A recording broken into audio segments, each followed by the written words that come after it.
Shalom.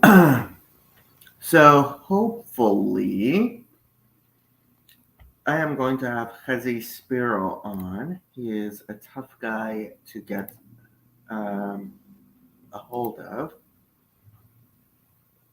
because he is a very, very busy man. But Ola Charlie, um, he said, "There he is. We have Mr. Spero here. Rabbi Spero, sorry." Hello, Mr. Spero. um, How are you, so sir? I am good. So I have had Chezi on my channel before. He is one of the official rabbis on my Discord server. Um, and he is somebody Studied who, for what? many, just for the record, I'm not an official rabbi. And while I studied for many, many, many years and I was a chaplain in the army, I'm not ordained with smicha. Eh, the your modern Orthodox rabbinic ordination means absolutely nothing to me. I'm Haredi, can't you tell? Right. Um, uh, but and that's funny because that's one of the things I actually kind of want to talk to you about um, is this whole thing of like I don't know if you've seen any of my attack videos. Were you watching yesterday the discussion that I was having on my Just Chatting stream with Mark Lefebvre? No. Okay.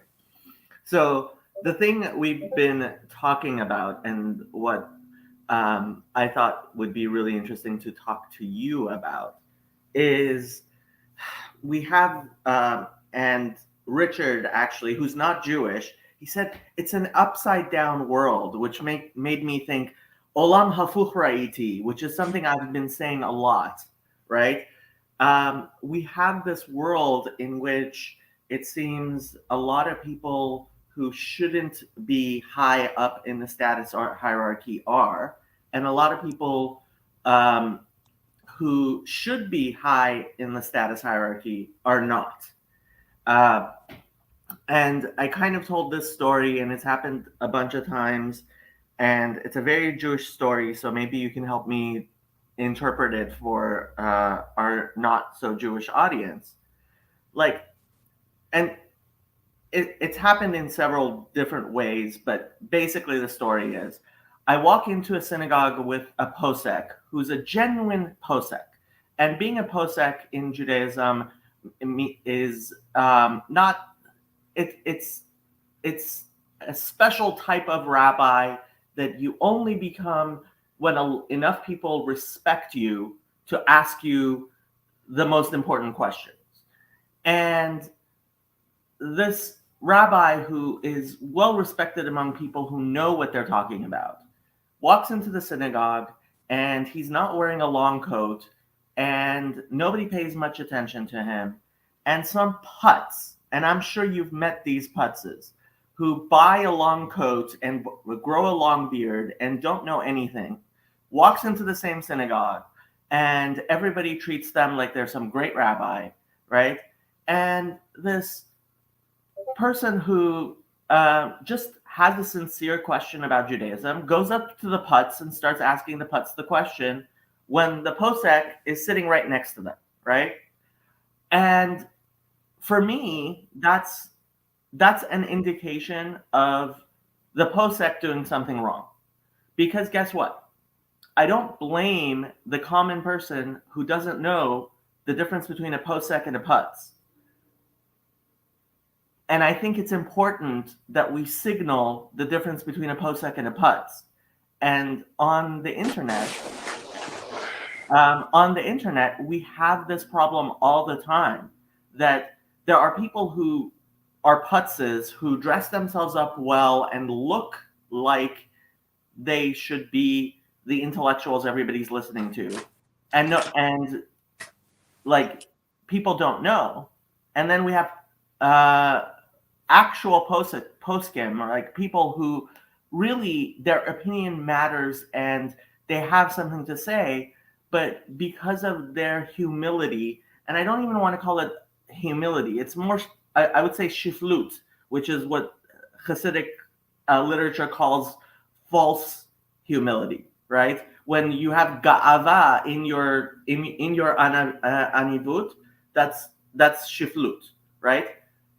So how do we remedy this, and what do you think of all the stuff I said? Okay. So it's Rev Cook talks about this a lot, about how in our generation, or in one of his famous essays, Hador, discusses that during prayer time we mention that we hope that God will protect our sages and our leaders, and he mentions that this is really a prayer that exists during exile, where it's really needed to have these rabbis and community leaders as torchbearers during that period.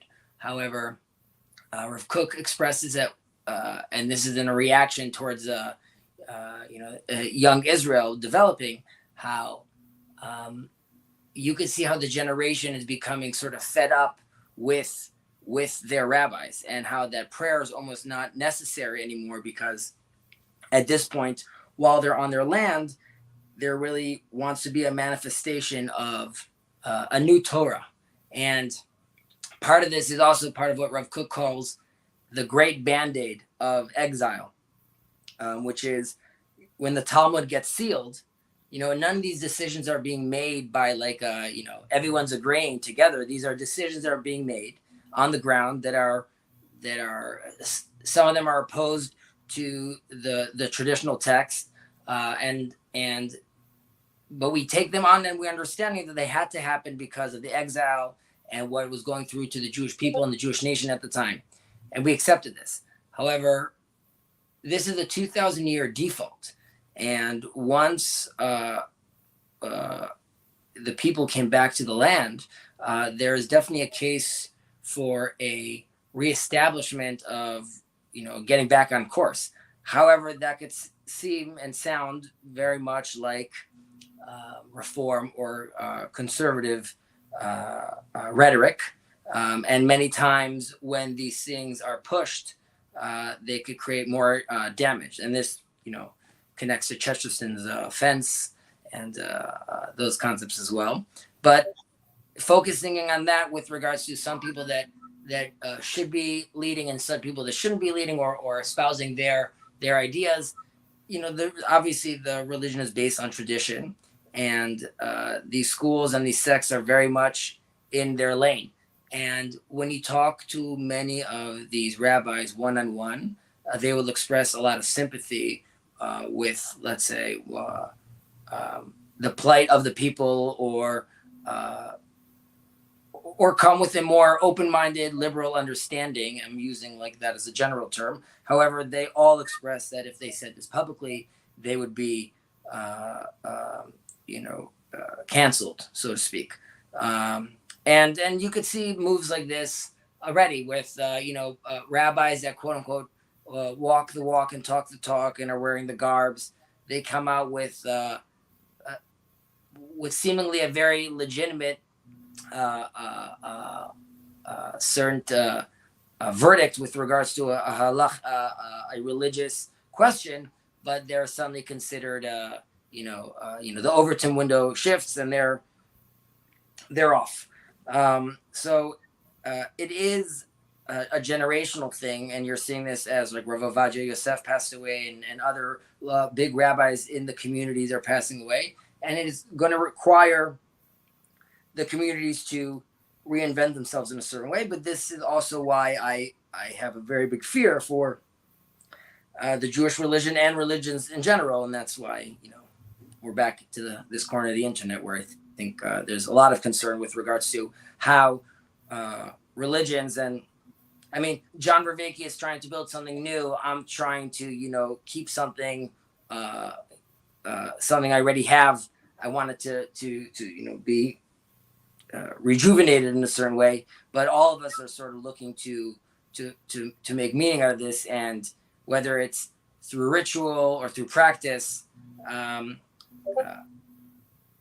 know I'm going on a long rant over here, but we're really trying to, or at least I'm trying to, still. And you're asking me this question, like, why am I, why is this rabbi? I don't want to listen to his opinion. I want to listen to that rabbi's opinion. The point is, we're still trying to toe the line and stick within a framework where they're like, I'm okay with there being leadership, and I'm okay with people making decisions. I just want it to be, competent.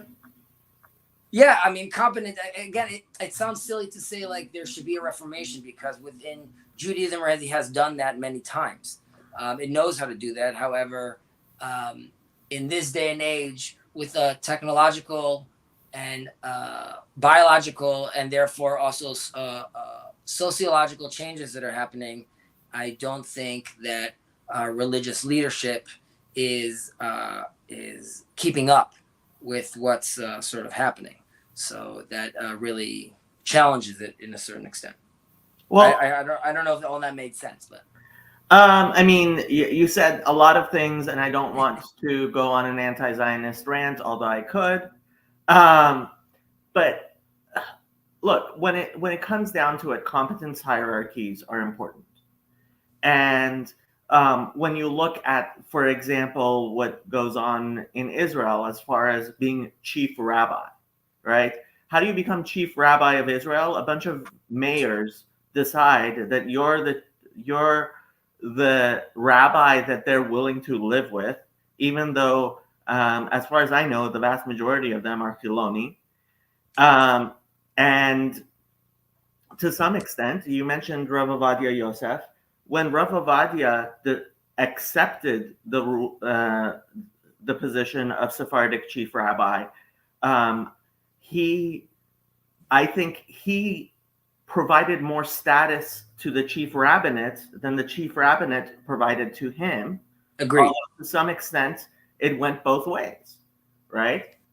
And so when you have somebody like Rav Ovadia Yosef, I think for you and me, we look at, for example, a responsum from Yabia Omer, and it's not a joke that when they were Bar Ilan was doing Project Hashut, which is a database of rabbinic responsa, in order to check their search algorithms, they would use Yabia Omer, the responsum of Rabbi Ovadia Yosef, to see if it was grabbing all the responses that it should be, because the man was an effing machine when it came down to, like, he had a photographic memory of libraries full of rabbinic responsa.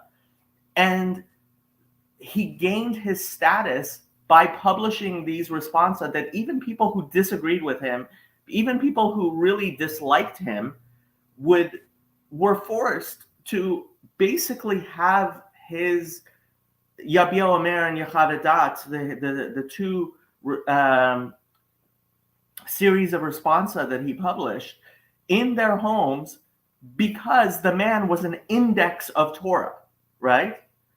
And that gave him the status that he had. And becoming chief rabbi and wearing the clothing of the chief rabbi, which he did. And I had the honor of praying at his home on Saturday when I was in yeshiva 20 years ago. And he didn't wear it at home. I actually got called up to the Torah, and he read the Torah himself, and it's one of the highlights of my life. But he just wore a long frock, the normal thing. But Okay, yeah, he's passed away.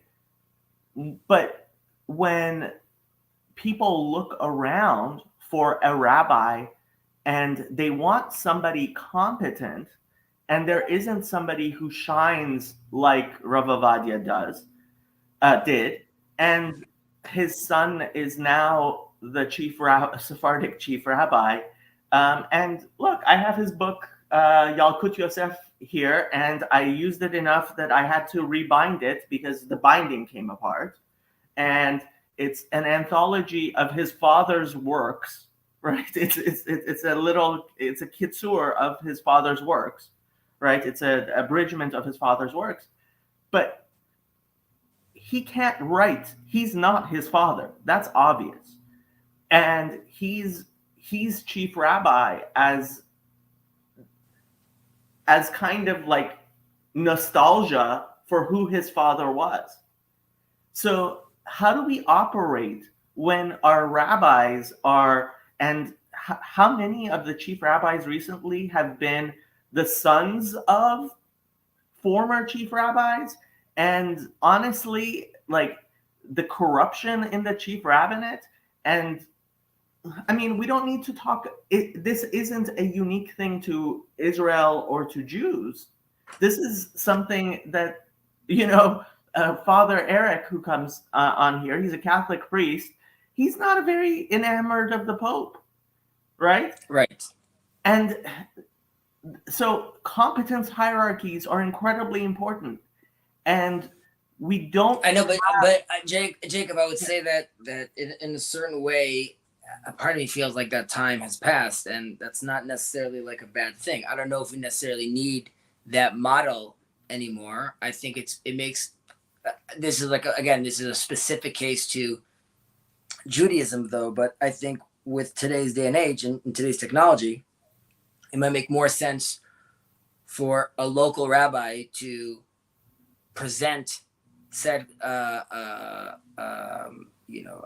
community member with the multitude of answers today, saying, okay, these are really the 10 answers you're going to find out there. 3 of them your father would never be happy with you doing.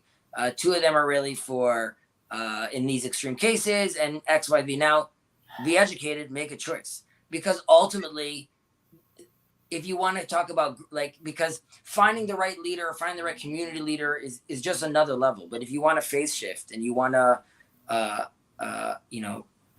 really,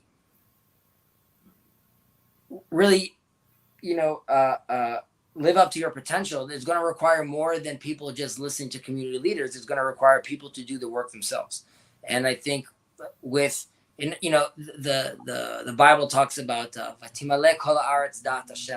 world will be full of God's knowledge, but you don't have to necessarily look. The fact that we're all sharing like this collective brain over here. These are, I'm not saying these are prophecies coming true, but for all, you can look at these things and take advantage of these things and see how. And again, that's why I look at all these conversations. Like again, I'm going on a little rant, but I was mentioning to you, Jordan Peterson was here in Israel, and also to see him come and speak and then tell, it's a room of 3,000 people, secular, non-secular, big rabbis coming in, right, to see this guy, and he comes and tells, there's all the general rant. Not rant. There's the general his classic conversation, which if you've seen online, you know it already.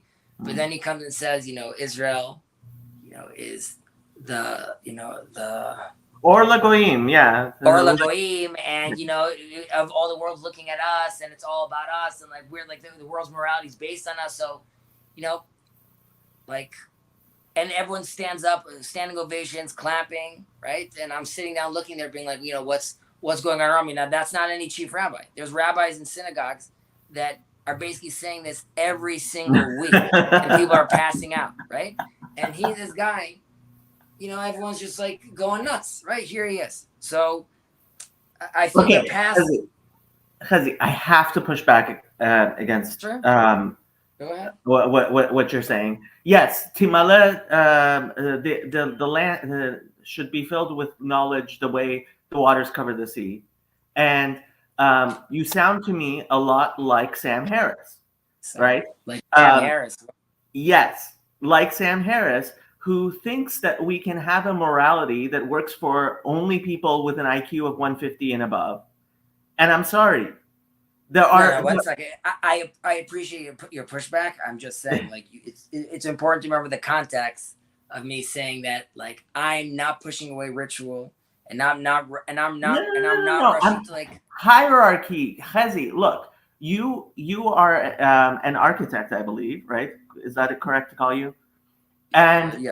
so, so when you're building a building, right? Yes, there are choices as ways you could build a building, but there are a lot of ways in which people would try to build a building that it's like, no, that's going to fall on your head, right? Yet with religion, too many of us are like, oh, everybody can build their own houses. No, I'm sorry, not everybody can build their own houses. And so you need a competence hierarchy. And I don't think you're ever going to get rid of a competence hierarchy. We need to be able to, and the problem with the internet is there are all kinds of people saying all kinds of stuff, right?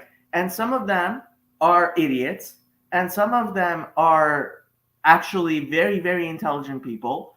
And what I see as being the biggest problem is I want voices like yours and Yosef's, and there are many voices that I've been trying to amplify because it's important that people who have competence be higher up in the status hierarchy, whereas there are people who say things, and I won't name them because people get mad when I name the people who should be shut up, but are speaking very loudly. And look, olam hafuch ra'iti, I want to see a world in which things are standing right way up. And it's really depressing to me when I look and I see putzes being being put in the same position that I'm sitting next to a posek. I'm sitting next to somebody who actually does determine, does deserve, and has the competence to be the intellectual leader. And that's not what's going on. Some fool, absolute fool, is the one who's intellectually leading us as a group. And I'm sorry, this type of individualism that you're talking about, it just doesn't work. We're not atomized individuals. We're not individual human beings living alone. We're a community that needs leadership, and we need leaders like you, despite all the things I disagree about. And we need fewer leaders like the putzes, and then we could name them. So I could accept that you know that is there's a we require a competence hierarchy, and the community needs people to rally also around, and those people need to really be like people that are competent, obviously. However, um,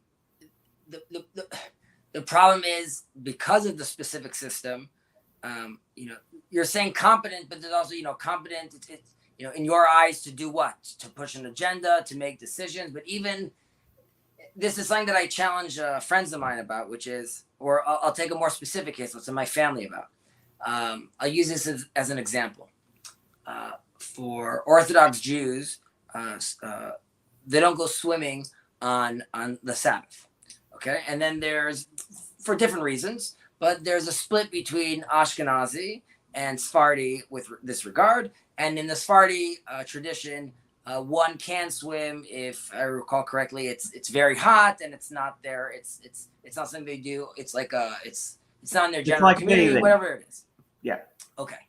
So recently, I had to do some work for a client. We were building a house up north, and they had a pool. And I brought this up as a discussion. And first, I discussed this with my grandfather, who's 99. He lived to 120, and he's a rabbi and he's a philosopher. And I said, Grandpa, there really isn't any difference between the skin tone between Ashkenazi and Sephardi, right? There's only one, right? He's like, correct. And I gave him this whole breakdown of this pool and like, what do you think? And I said, I understand that there's something about the Shabbos tradition, but these circumstances, don't you think it would be okay actually to take a swim? So he says, yes. So I said, the problem is that your grandchildren, my siblings, won't do that. They won't go in. Now I speak to my siblings and I ask them, would you go swimming? And they're like, no, we wouldn't be able to do this. I'm like, Saba, the person that you guys we all agree that he's like the rock star, he would be okay with that. They're like, yeah, it's not good enough. I'm like, now my question to you then is, you agree with me that like, yes, those decisions are silly, but we can't change them because we're waiting for the right person. So now I point out to a guy, but you're like, yeah, but like, I don't know. So okay, like, you're preaching. You're preaching to the choir. Who that person is, what it is you want to hear to see that change, because what's the message you're even looking to hear? Because anything that's going to be, and so anyone competent, even someone comes in that's considered competent, but he's offering radical ideas, automatically becomes non-competent. Because look, you're preaching to the choir, and I'll give you a much better example, which is Rav Ovadia Yosef said that Ashkenazim who moved to Eretz Israel, right, can eat kitniot on Pesach because Maran, the Shulchan Aruch, is Mara De'atra of Eretz Israel, and all the Ashkenazim, by coming to Eretz Israel, should adopt his rulings, right? And guess what? There are a lot of people who they don't actually care. They don't keep kosher, and they don't keep kosher lePesach, but are still offended by this idea. But right? that's a perfect example though that you gave, because kitniot, which very shortly would be on Passover, you can't eat wheat, and this is something that also became prohibited over the years. Regardless, you're correct that Rav Ovadia Yosef said this, and you are correct that in the community you could see more and more Ashkenazi families starting to play around with this, definitely in Israel. However, there is never going to be a point where like on July 6th, all rabbis decide together, now Ashkenazis can eat this. It's going to be the community that starts taking it on after a while, that then presents itself. So my point is that has happened many times over the years, over the centuries and decades with Judaism. And that goes all the way back to the Talmud being sealed, which the community in large accepted. However, the changes you have today, and like these changes, they're happening rapidly, and they're happening sort of before we know it. So like social media would be an example of something that like before we knew it, we were in it, and its effects are taking over. And you can be like, well, we'll have to see how we deal with this. I always give an example, whether it's 20 years or 30 years or 40 years or 50 years, eventually you're going to have smart cities. And then you're going to have religious Jews living in these smart cities. So whatever rabbis figure out, right, they'll have to then look back and say like, well, really general technology was also okay. And then you're going to have a population looking at quote unquote competent rabbis and saying, so 1 second, you had the power to make change. You didn't. And more than that, like you have institutions, schools coming and saying like, this is prohibited, and because of that, you're bad. You're getting canceled. And then we find out 20 years later, it really wasn't a big deal, but like socially, that's what we decided. And you have people feeling guilty because they feel like I've literally disappointed God. And then you find out like, well, that was what we defined it as now, but like now it's no longer considered a disappointment. Okay, let me go back to Rav Ovadia Yosef.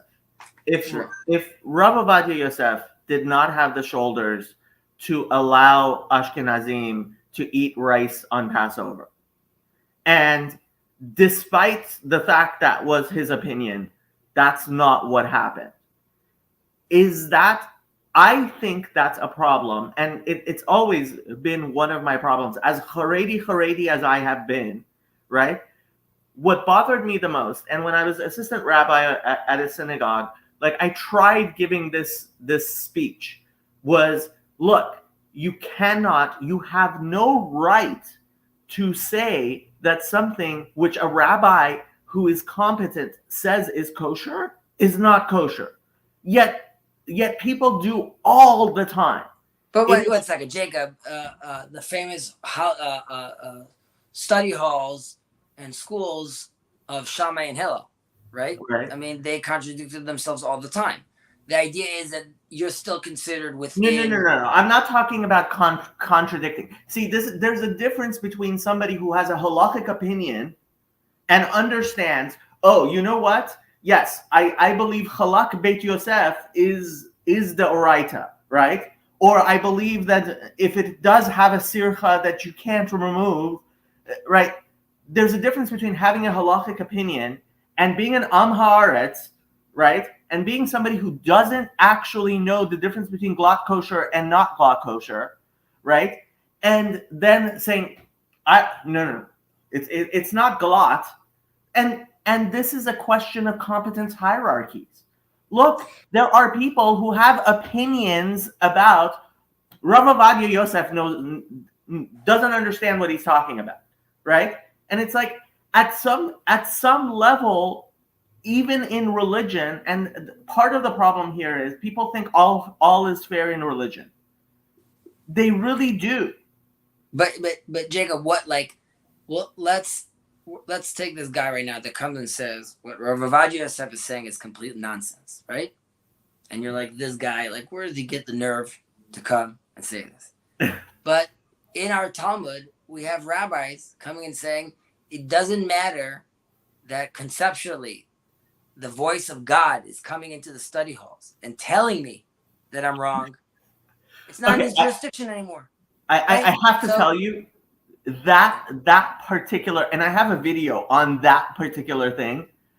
I honestly think people misread that. I don't think the Talmud is praising the Chachamim there. I think I'm not praising the Chachamim either. By the way, there's the second section that says Nitzchuni Banai, right? But you can argue that Chayech, right? He was smiling and saying Nitzchuni Banai, and ultimately, I read that section very differently than many people do, and I have a much better shot than most people do. My point isn't necessarily coming to praise him. My point is to saying that Chazal at that point, right, came and made a decision. And you can see this all the way through. They're like, listen, Rabbi Eliezer, it's very nice that you have this tradition. It's very nice that you have this great memory of these things that we used to do. I'm building a system, buddy. My system needs to go through pogroms, all these different things. So I need something that's going to follow through all the time. So it doesn't matter if the divine, it doesn't matter whatever. Okay. Okay. And this goes all the way down to Rabbi Akiva's interpretation, right? Okay, so I hear you. What you mean by nitzchuni? Okay, yeah, go ahead. Okay, now if Rabbi Akiva, just these schools of thought, by the way, go like I'm going to now interpret the structure of the letter, right? Right. Yeah. And come up with new That's ideas. Saying like, where are you coming with these? Now these decisions and the authority behind them. So you're saying about competence.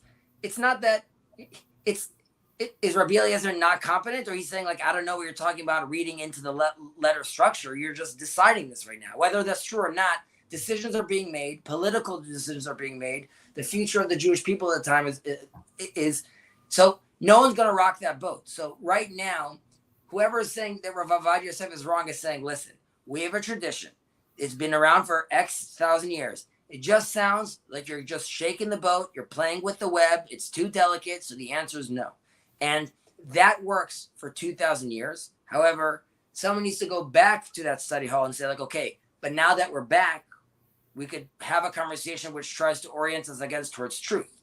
The fear was that the slippery slope is going to turn into multiple different Torahs, right? However, on one hand, I think today for the Jewish people, we have an opportunity to locally strive for some clarity. At the same time, though, ironically, I was mentioning to you, also looking into, where the Jewish community and the Christian and Muslim community can really work together, and to the extreme where even in Jewish scripture, well, not scripture, but Jewish rabbinical scripture, you could find a conversation of potentially looking at Islam as a divine religion, seeing both Christianity and its prophets and Islam as prophets potentially with some divine sparks. And now, obviously, there's a lot of disagreement about this, and then there's also conversation of how much of the rhetoric was due to the time and how much is sanctioned and how much is apologetics. So it's obviously not clear. But even in scriptures itself, the question is really, do we read our future and our prophetic scriptures ending in necessarily battle and war, or is there option for there to be a more universal conversation? And I'm not saying that means uniformity. Yeah, there could still be unity, and there could still be diversity. Have you been paying attention to my discussions with Muslims? No, but I know you mentioned to me that you almost got kicked off or something, or Well, I've been having some interesting conversations you exposed with someone? various Muslims. Oh yeah, I've had some rather large Muslim YouTubers on my channel recently. By the way, which just on that regard, like the conversation Jonathan Peugeot and Jordan Peterson had. No what? good. Why? I just think, like, I don't know if that was the right character. I don't know, like, I just don't know what that conversation was. Like, it was just very strange. I just don't think it did any good for Jonathan Peugeot, the mission in general. I guess, like, you're having a conversation, but I don't know. It just felt like very flat to me, and it wasn't nearly as engaging enough. As much as I love you and I want to amplify your voice, I disagree with you so much on so many fundamental things. And That's one okay. of them is just the faith in the logos. And Devar Hashem, what is the koach that changes a human being from being a mere animal? It is that it is medaber, right? Okay. You have domem, someach, chai, medaber, right? And I have to put my whole faith. That's why I have these just chatting streams, because my whole faith in humanity is faith in medaber, in logos, in talking. And I am fine with people talking with each other poorly. I am fine with people saying the wrong things, because I sincerely believe what Peterson says, which is we let our words die so that we don't have to die. We let our ideas die so that we don't have to die. That's fine, and I'm not against discussion per se, and more than that, like, I'm not saying they should like don't amplify that guy's voice. I just meant like, I think he should have asked better questions. I just think like, and that I just said it wasn't like, if you're already going to have these kind of discussions, I was hoping for something that's like a lot more fruitful. He should have more conversations with more people, with more Muslims. So there's a whole. But he's groping around. Look, the fact is, in the West, we don't really know real Muslims. Yes, would I like to see?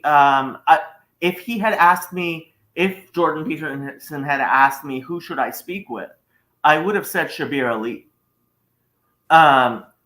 Because despite what the Kingdom of Saudi Arabia would like us to believe, I actually think Shabir Ali is a much better representative of actual Muslims in the world than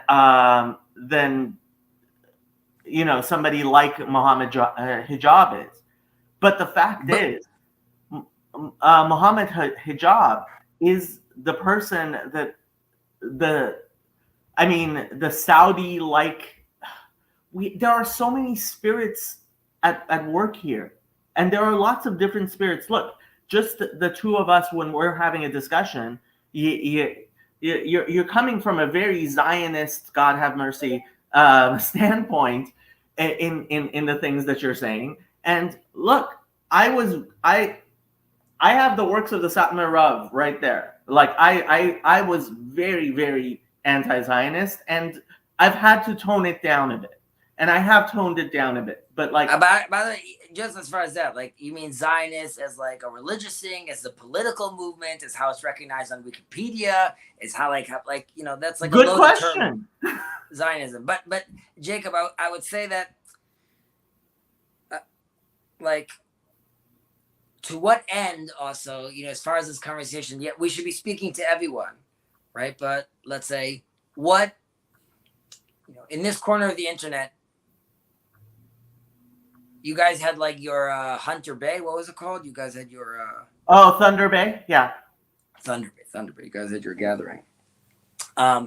So what's your position there, or what's like the Muslim position there? What is he looking for, right? Like now, I can understand how Jordan is saying what he's saying, but I love Jonathan Peugeot's Dvar Torahs are fantastic, and I have his brother's book, and it's very, very interesting, and that's great. But there's an agenda there, and Paul has his agenda, and you're saying I'm the logos, I'm the dabar. We should have having the conversation. What does that look like for you? What is this conversation oriented to? Or there's a lot of people, you obviously want to not have any bad faith actors. I agree with you that you should be able to tell someone like, Chezi, I completely disagree with what your thought is. Okay, so you're telling, these Christian brother of ours, what's the game you're playing at the end of the day? Like you're saying, like I'm down to have as my picture, my icon. I could have a cross, right? Because what it means, and like I'm gonna take that on. Okay, so like, but what like, where does that end for you? Where does that end for Paul? Is it okay? Like even if I'm having the conversation where we should all be having a conversation together, I'm also not exactly sure to what end that is, right? Like from a religious perspective, I'm being liberal about it, being okay. The third temple is supposed to be a house of prayer for all people. Okay, so that sounds pretty inviting, right? And I don't think they have to not do their thing. They can keep on doing their thing.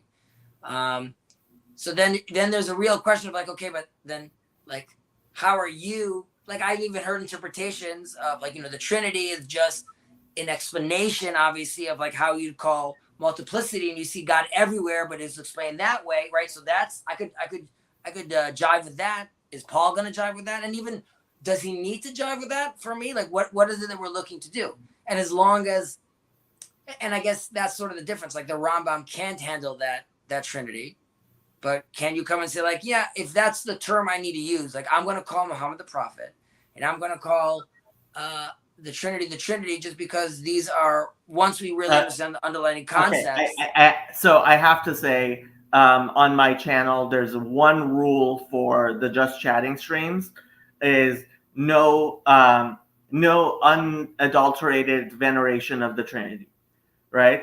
And like, this is like, that's where I have to draw the line, right? All right. Once you're talking three gods, I'm sorry, that's I will not go. But I don't even necessarily think, and this is part of the conversation, I don't know if necessarily Paul thinks that anymore. Oh, like so. Okay, so this has actually been a thing. We might be going way too down into the deep end, right? So the Monarchical Trinity, I would like to say, is Shituf, and the Rebbe, the Lubavitcher Rebbe, said that for Gentiles, Shituf is mutar, right? Many people say that, correct? Many people say that Shituf is mutar, right? For like I will go so far as saying the Monarchical Trinity is an allowable mistake for a Gentile. Like that's as far as I'm willing to go. But you're right. We have to have lines. And when I've been inviting people to host Just Chatting streams on here. I would love to have you host Just Chatting streams on here. But I what I I've had to ask myself, like, where are my bright lines? And my bright line is, I'm sorry, Trinity. Like, once you hit Trinity, that's like you're going against what is most fundamental to me in my religion, right? So how do you I hear you. incorporate? Well, I guess two questions. One's more of a statement. As I'm looking at Paul, Jonathan's a different thing. I don't know where he's at, but I'm just saying, like, when I see Paul, and which is beautiful in a certain way, like, or all these people in the corner of this internet, I think everyone's on like a beautiful journey of just like rediscovering. So I think in a certain way you're seeing sort of like a mesh over here, because those old terms just don't carry, like they can't contain these concepts anymore. And when you're going this deep, it's just somehow it just seems like everyone's talking a more similar language in a certain way. That's number one. Also, we talk about like someone that's looking at a Jonathan Peugeot clip, and like 2 hours in, he's like, this sounds like nonsense, but it makes sense to me. It's making sense to the Muslim and the Jew and the Christian with their different religions. Somehow he's making sense to them, right? So there's obviously something deeper there. But you coming and saying, okay, but like they're doing it through Shituf, but like, then what do you make of Jesus then? Okay, so this is my crazy thing, and you haven't been paying. I actually think, okay, so I'm actually taking a Rav Kook idea, which is that Mashiach ben Yosef is not an individual but a movement, and I think Zionism, right? That's what he said. I think what he said. I think it's a beautiful move, by the way, on his part. I made what I would like to think is a more beautiful move, which is Christianity is Mashiach ben Yosef.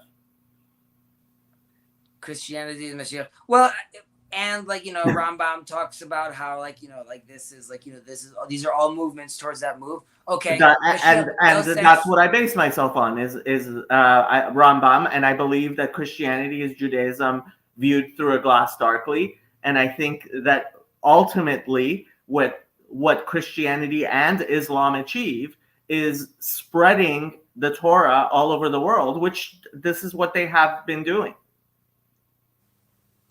So my question is to like someone like Paul, right? Or like, what is your end game for someone like him? What do you want from Paul? Well, Paul is a Calvinist, so he's a theological nihilist. He doesn't actually believe in his capacity to do anything in the world. It's like God makes all the decisions. Nonsense. I'm just saying. Of course it's nonsense. Of course it's nonsense. But he kowtows to that nonsense. I know. That is what Calvinists supposedly believe. And it is nonsense. But his engagement on the channel, right? Like he is pushing this forward. This trans moving, and this guy is popping out these videos. He's doing it.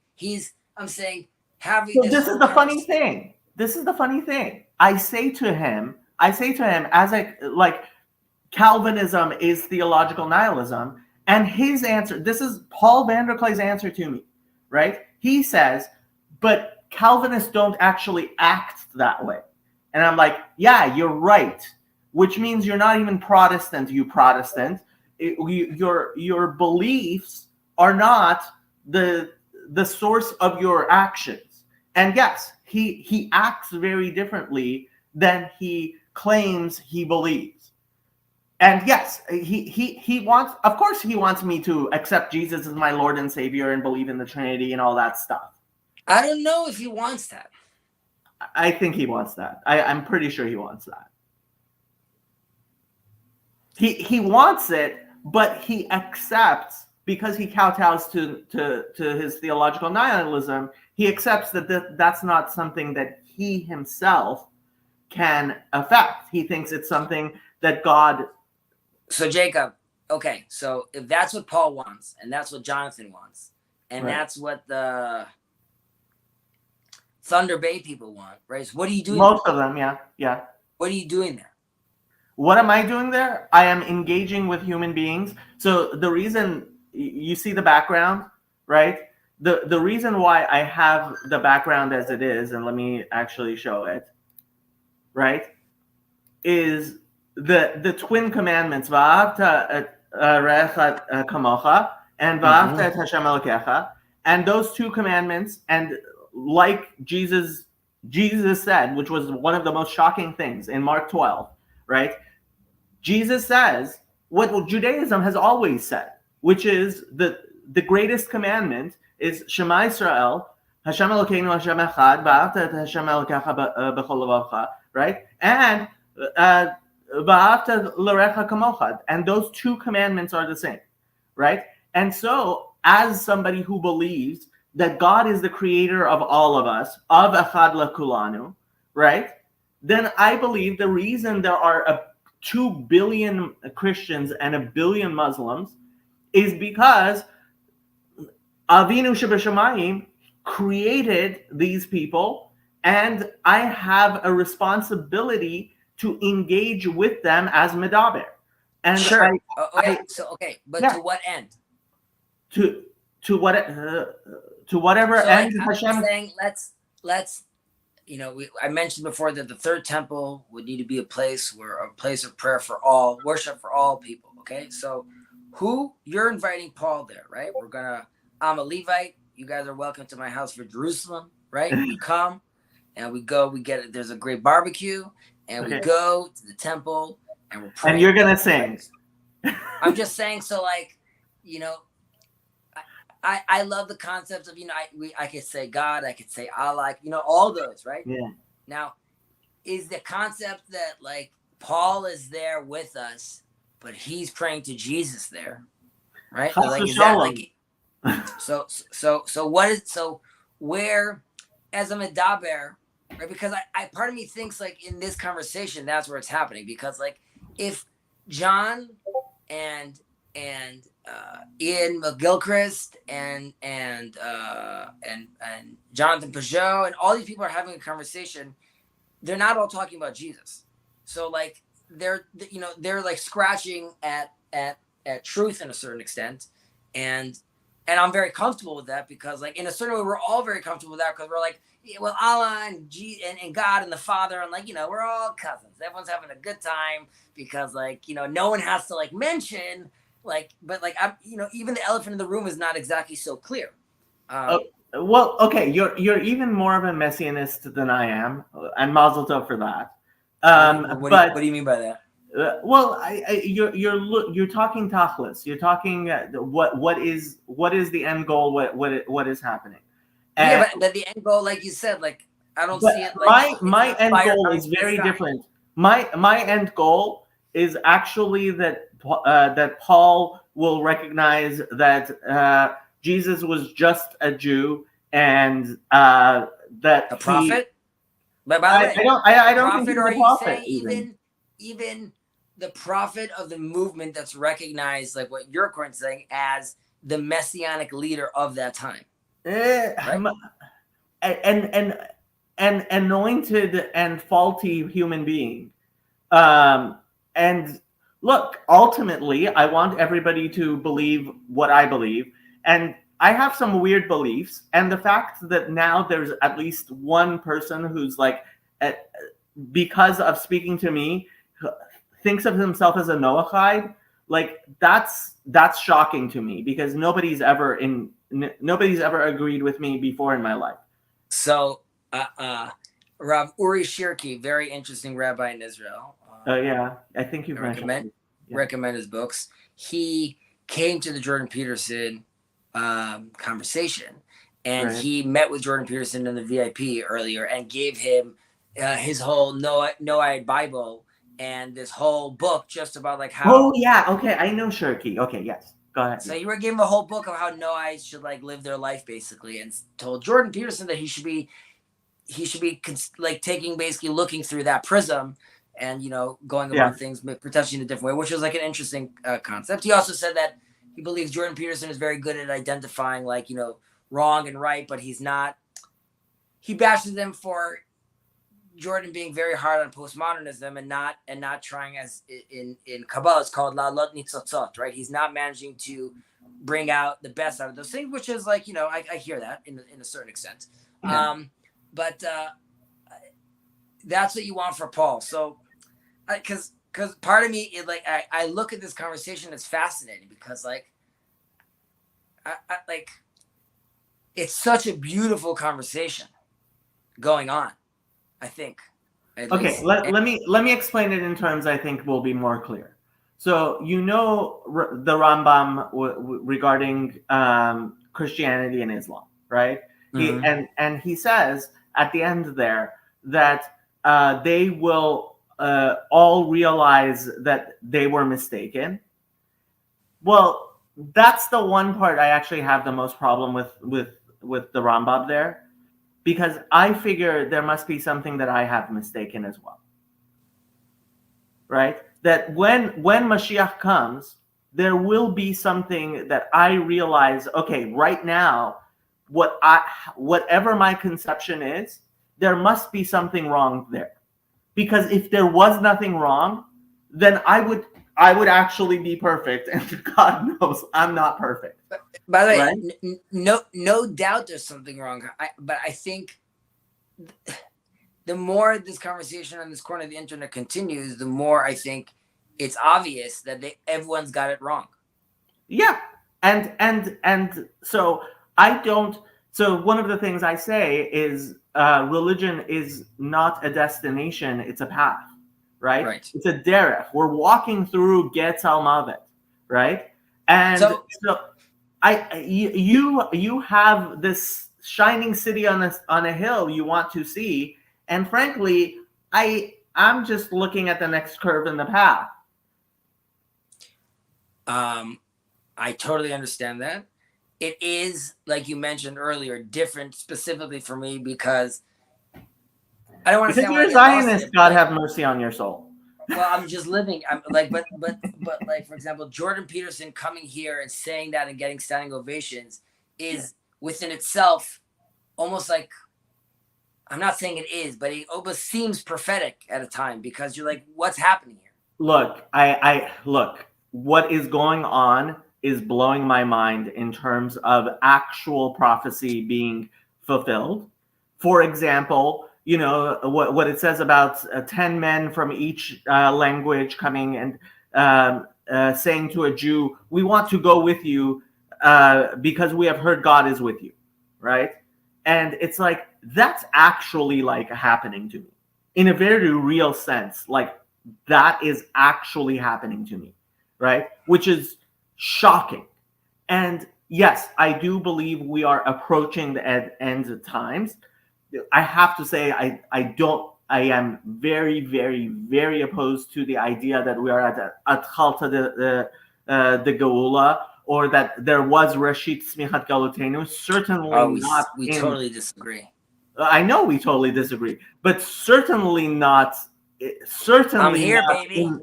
In the Medina, right? That state and Yom HaAtzamot, right?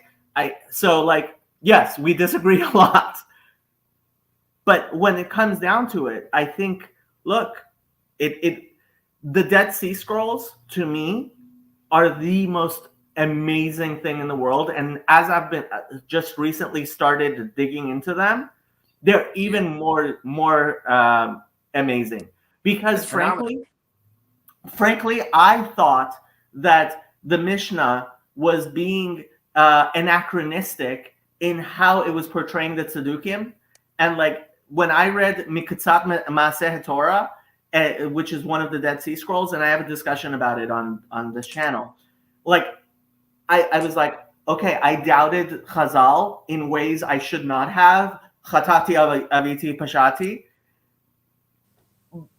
So look, I can't see the whole.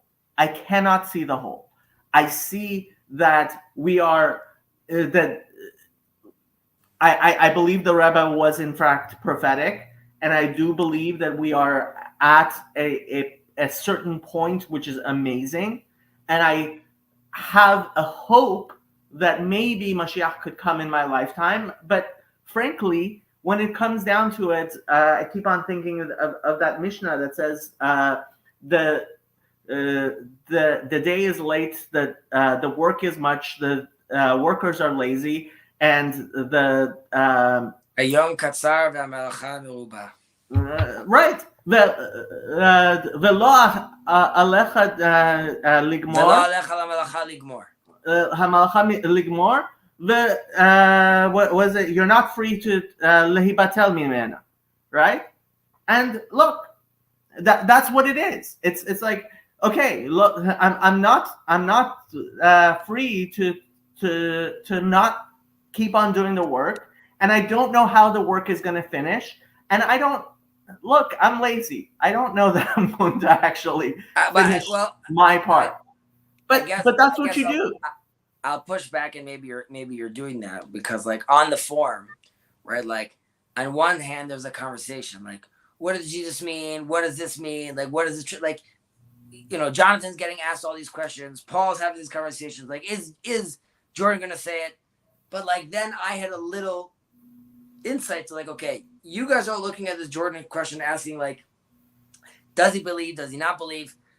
He's telling me right now, because he's not doing this in Spain. He's not telling in Spain that you're the chosen people, right? So like, he's coming over here and telling us this thing. I'm not hearing that coming up in the conversation. Like, are you quote unquote interested in challenging this corner of the internet, being like, well, what are your guys' thoughts about this group? Now that could be very problematic politically, I understand, because like Israel and Judaism go together. Or like, are you not interested in sort of, well, you could be like, I've seen you around mentioning like, you know, this is nonsense, that's nonsense, like you're just saying about the Trinity. So they're clearly aware, like, you know, where you stand on these things. But is there any point of having that conversation of, well, what do you guys think about, you know, the Jewish perspective about this? X, Y, Z? Okay, do you recognize this?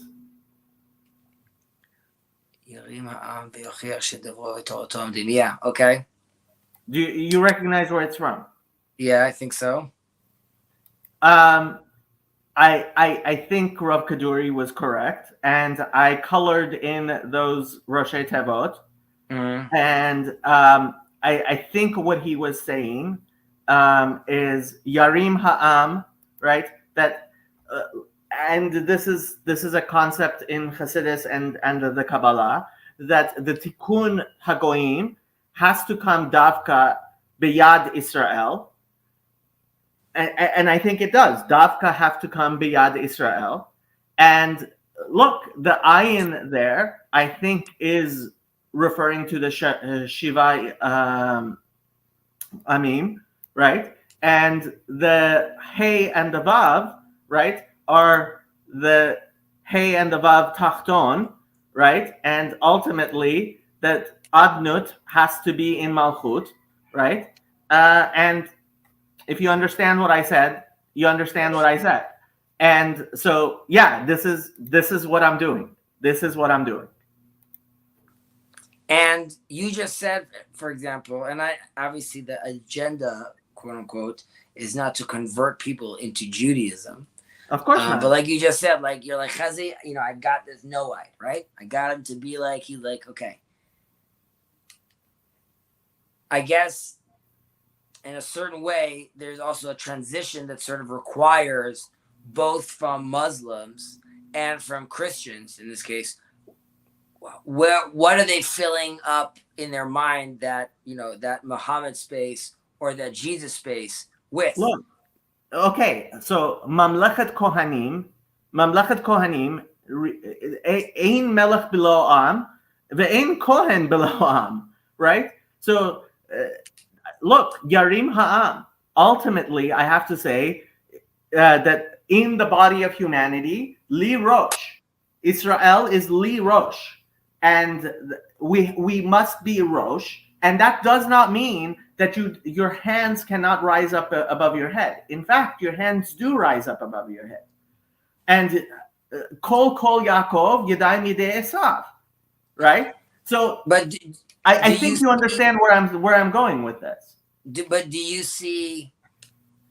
Can you see Judaism coming toward its Muslim and Christian brothers and saying something like, you know, again, this is all in theory, but like Yeah. we could have a grown-up conversation where we can accept how, like you just said, like a concept of Mashiach ben Yosef, or like how both your movements are divine in that they are pushing forward God's mission and successful and holy in that way because of that.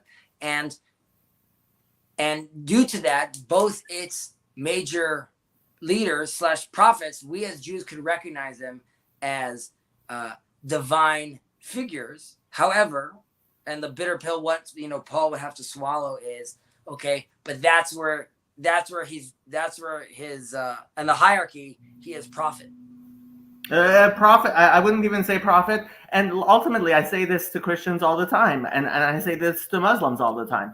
I am unapologetic for Judaism. I believe what I believe, and I am willing to say what I believe, which is Judaism is true, and Christianity is the light viewed through a glass darkly. It is as much light as the Christians were able to receive without the full light of Judaism. And when they stop looking through the glass darkly, when they start looking at the light itself, what does that look like? What does that look like? Yarim Ha'am. No, you're saying once they start looking at it clearly, like what would like what do you hear? That like, they would realize that that Judaism was correct all the time. We've had it right the whole time. Maybe I haven't had it what Judaism is right, but the Torah of Moses, Torat Moshe Emet. I have no thing about the problem is Torat Moshe Emet, right? Moses Torah is true. Yes. Christians and Muslims are not going to give you a hard time with that. The question then comes in is the 2,000-year interpretation of that text, and how much of that is, how much of that culture and how much of that process, because like what we said earlier, Rabbi Akiva has said that like that process, for all intents and purposes, is it. That's what we're doing right now. Okay. Because so when it comes down to it, I think Torah, Israel, v'kucha baruch chadhem, that ultimately, yes, that yes, the Rabbanim are in fact, look, I am not apologetic. There are things within the Dalet Amot of halacha and halacha shebal peh, and the great thing about halacha shebal peh is that there is Dalet Amot and elu ve'elu divrei Elokim Chaim, and the way Rabbi Breitowitz puts it, there are eggshells in the batter, right? And there are eggshells in the batter of the cake we're baking here, and we recognize that in Judaism, but we recognize that as my claim is that is recognized as, like, well, you'll use your analogy as shells inside the batter as an exile mode default. That wasn't the ideal. The ideal was guess what? And then one day we'll be chased forever, and we'll have to figure out where. Like, and I sound like a Zionist, I understand, but like my attitude is like being back here. It would be right? Come to me and I'll return to you. The problem is you don't realize you're still in Galut, even in Eretz Yisrael. I disagree with that. Yeah, I know you disagree with that, but I think it's obvious. It's obvious that we are still in Galut, even when we are in Eretz. Sorry, I'll take that back. Definitely, I agree with you in mindset, for sure. It's not just mindset. It's not just mindset.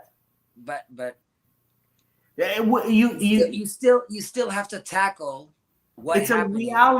It's a reality that you are living in Galut. What happened in 1967 for 1948? What's happening here? What happened in 1948? And I 100% believe the Satmar Rebbe was right. Masa Satan Hitzliach. Yeah, of here, dude. What are you talking about? No, look, I am. The Did you prophet read says Perfidy? the children. Did you read Perfidy? Old. You should old, read Perfidy. You should read old. Perfidy. Once I read Perfidy, I went to Rabbi Beryl Wine. You know who he is? Of course. And I asked him, was Moshe Sharet in Egypt during the time that it says? And he did the type of thing that only Rabbi Beryl Wine does. He just sighed. And I said, can you give me books to read that will give me a different view? And he was quiet for several minutes and then gave me the names of a few books, which he said, ultimately, what happened did happen. And I'm sorry, David Ben Gurion, I refuse to call Lod Airport by its name. No, I'm sorry. You cannot tell me that these Roshaim, Rotzchim, are like Mashiach.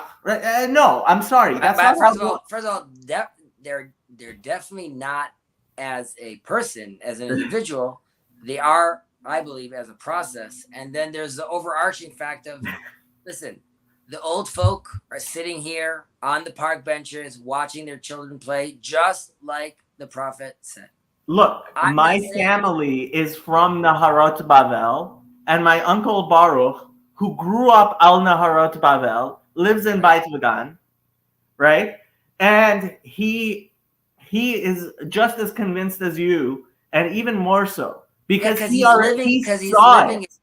living at Jacob, like you just said, from the riversides of Babel, as they sang songs. By the way, it's far from perfect. It's not what it's supposed to be yet, undoubtedly, and that requires a tremendous amount of work.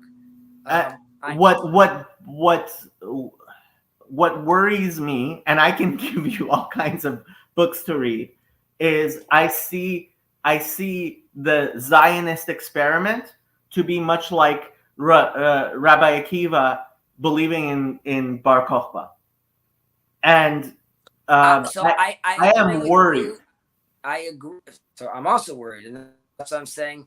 I think that this Zionist experiment it's not the end all be all. I believe that this was just another iteration, right, of a stepping stone. So I don't think this is the end all and be all. And in fact, this is why I go back to, I think religious leadership needs to find a much better way how to couple or potentially decouple from the state to allow itself to prosper. Amen. Yeah.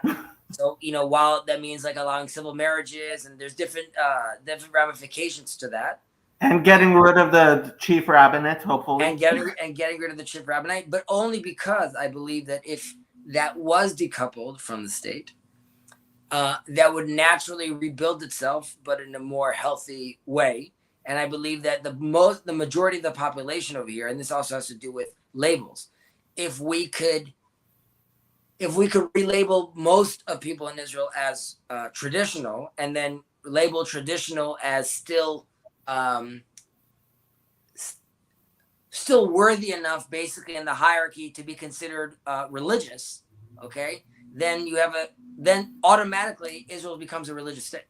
Right now, this is the thing. Okay, I mean, and you're this defining it. I'm saying Israel, the rabbinate. One of the big issues is the rabbinate is defined by a 400-year-old version of Judaism.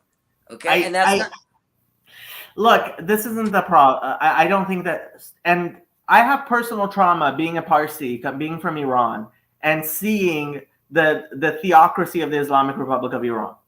And frankly, I think the Jewish state of Israel cannot exist until Mashiach comes. It has to. What does that mean? It's always going to be a Jewish state. What do you mean by it can't exist? It's always going to be a majority. It's not a Jewish state now, and it's not going to be a Jewish state because Judaism does not give you a constitution for a government. And despite Rabbi Steinsaltz, who I respected very much, wanting there to be a Sanhedrin to be like an upper house of the Israeli Knesset, right? It didn't work, and it's not going to work, and it can't work. By the way, but I agree that, again, the Knesset and the government we have over here is a secular model, and that's why. So stop calling it a Jewish state. It's a Jewish state because everyone. It's a Jewish state. Everyone. One second. It's a Jewish state because the majority is Jewish. It's a Jewish state because one second. It's a Jewish state because its symbols are Jewish symbols. It's called a Knesset. The amount of members it's have. All these things come from a historical, biblical place. The names you're using, the language you're using over here, the holidays you celebrate over here. By the way, the marriages over here are done by the Rabbanut. Yeah. How are you not going to call it a Jewish state? Well, first of all, I don't think the Rabbanut. First of all, I don't. It could be that you're saying that this is not the Judaism that represents me, or it's not true Judaism. Sure. Great. All that's nice. It's not America. It's not England. You're right. It's not America. It's not England. And part of the reason one small part of the reason I am not an Israeli citizen and I don't live in Israel is because I don't think that is a Jewish model of a state. I don't think you can have a Jewish model of a state. So I agree. I'll give an example. IVF is free in Israel for 2 successful IVFs, and that's because they value having children in this country. Okay. Now the question then is, can Jewish values permeate? And first of all, let's take a step back. Judeo-Christian values, and a lot of this conversation that a lot of characters on the internet like to have already permeated a lot of this conversation. So by hook or by crook, we're already living those values. That's number one. So whether you want it or not, we're already in it. And that's also using Peterson terms. I'm already seeing the world that way. Okay. It's too late. So that's number one. Number two, I agree that ultimately we want to find that balance that the Jewish state is supposed to be a model for other nations to create that balance between, the sacred as a collective. We're not there. I do think, though, that Israel being a more traditional state, and due to those traditional values, naturally has a lot of those values built into it, is if you're just talking about places to live, a very pleasant place to live for someone that's traditional, has those values. Now, on top of that, there's all the religious, schools, institutions, kosher fruits, all that's built in. Yes, of course, it's not where it's supposed to be yet. But you're talking about, again, like a joke of a country in 70 years that's a superpower. I don't know. Like, that to me looks, I don't know what people are waiting for. I say, like, it's the Dayenu song we sing at Passover, right? Like, what more do you want to see? You know what I mean? Like, we passed the ocean, the water split. You're here. It's a Knesset. You have a nuclear missile. The vaccine is success, whatever you want to call it. I don't know. I don't know people, because it's not going to be a building falling from the sky with flames. So that's what people are waiting for. That is what I am waiting for, actually, and I actually think it might be a UFO. Look, I'm not going to tell you to read Vayel Moshe, because I'm guessing it's way too long and you don't have the time. Read Al HaGeula V'Al HaTamora. It's much shorter. You could get through it in an evening. Sure. And the Satmar Rebbe was not the lightweight you think he was. I don't think the Satmar Rebbe is a lightweight. I'm not coming saying people are lightweights. But the Maggid of Mezrich? Mm-hmm. No, not the Maggid. Who wrote? No. Also, post-Holocaust was like, I made a terrible mistake. This was a huge mistake. All these people could have been like, I don't know. There's people changed their tunes over the course of history. Okay, yes, and I don't want to get into the Holocaust, but I have to say, when I read Ben Heft's Perfidy, it completely changed me, because I was the type of person, I used to go to APAC summits. I considered myself a Zionist, and after that, I'm sorry, it was like it completely crushed, and I became a very, very like bitter and strong anti-Zionist for a very long time. And I was reading toned a it lot down. of I was reading a lot of Kanye West's work also recently about this. Jacob, on that note, unfortunately, I gotta I gotta go move. too. Okay. I do want to offer you the opportunity, if you would like. My channel is your channel, and you could host just chatting streams if you want. And I have to say, despite all my disagreements with you, I would love to see your voice be amplified in this corner of the internet. So much appreciated. I don't know if I have there's great conversations over here, and I'm just enjoying. I'm enjoying seeing. So for now, that's fine. But I'm much appreciated, and I don't know if you're gonna post this or not, but this was live streamed. There are people watching. All right. So, hey guys. All right, buddy. We'll talk. Have a good night. Talk to you later. Bye bye.